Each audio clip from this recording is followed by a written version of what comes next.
Rainbow Six franchise is one of the few that started life on the PC and successfully migrated over to the consoles. It flashbanged its way to television sets on the original Xbox, where the brand-spanking new Xbox Live service put it over the top. It's been a console staple ever since, with 2006's Vegas the culmination of years of abridging the formula for controller comfort. It's just a year and a half later, and the sequel is already hitting the strip. But has it been enough time to build a solid hand? Or is it a royal flush?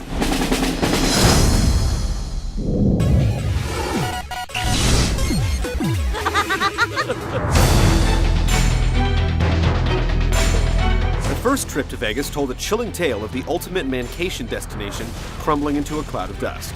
It shook men at their core, convincing them to plow forward through the neon jungle in search of vile terrorists that would hope to destroy their paradise. Vegas 2 does double duty as prequel and sequel, as it jumps through time, making it extremely difficult for those who didn't enlist the first time. Not that it matters. You're after a terrorist, and just when you seem to catch him, he slithers between your fingers and gets away. The story is practically transparent, told mostly through on-the-fly briefings and picture-in-picture events. It's probably best that way, but that can't hide the fact that it's a far cry from the Tom Clancy novel.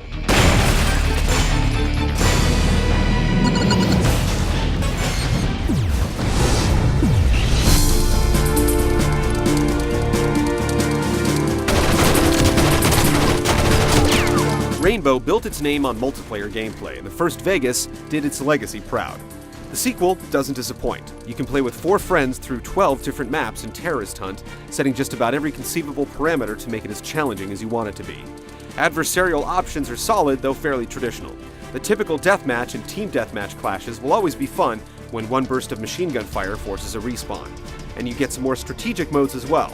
Attack and Defend plays like Counter-Strike, where one team has to plant and detonate while another tries to defuse. Then there are takes on VIP and territories to round out the mano-a-mano battles. Normally, we talk about the single-player campaign first in our reviews, but it's such an afterthought in Vegas 2 that we almost consider it an extra. It's painfully short and repetitive, and while you can play cooperatively with a friend, the second gunner has no control over squad tactics. Prepare for entry. If you're a fan of the series, then the lack of a compelling or lengthy campaign won't hurt much. If you're looking for the next shooter epic, then keep on hunting.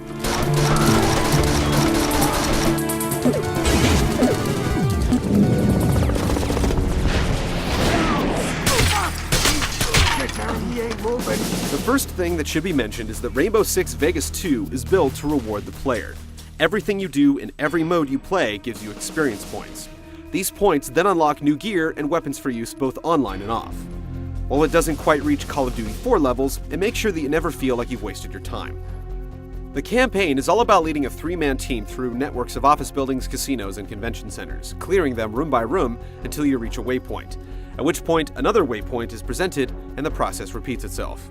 It all becomes repetitive rather quickly. You walk up to a door, use the snake cam to survey the next room, tag any enemies, and then allow your squad mates to invade using smoke, flashbang, or frag grenades. Then you run in to clean up any stragglers. Your teammate AI is intelligent enough to keep up and take cover when sent to a general area. They're also dead shots that can clear a room faster than you ever will, and eventually they become a crutch to lean on. Even so, Vegas 2 provides the same white-knuckled, close-quarters combat that makes each skirmish feel immediate, and each mistake potentially deadly. The fundamentals are all nailed. The weapon selection is great, and each gun really handles differently and has its strengths and weaknesses. The cover system allows for blind firing or tipping the analog stick to either side for well-targeted shots from relative safety. Commanding your dynamic duo is easy, the aiming is probably the best on the consoles, and overall, Ubisoft has basically managed to find the sweet spot between functionality and usability. At the same time, this was the case with the first Vegas, and the addition of the sprint is more about keeping up with the Joneses than breaking new ground. Online, the game manages to run at a consistent clip, even with servers loaded with 14 players. Vegas 2 technically supports up to 16, but in order for that to happen, the server must be dedicated, so these instances are rare. Rainbow Six Vegas 2 plays amazingly well. The cover system is smooth and predictable, the guns perform realistically, and it's still one of the most intense shooters on the market, as it leaves you constantly guessing at what lies around the next corner. At the same time, there's no real innovation, and most players will have a hard time telling the difference between original and sequel. I'll patch him through.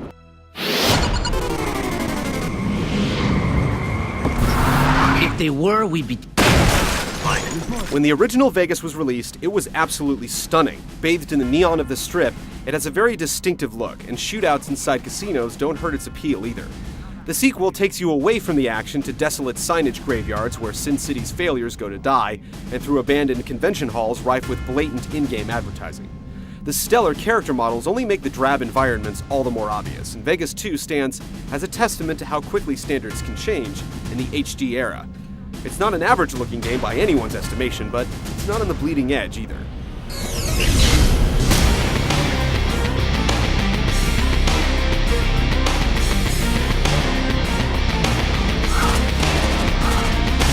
Rainbow Six Vegas 2 doesn't feel much like a sequel.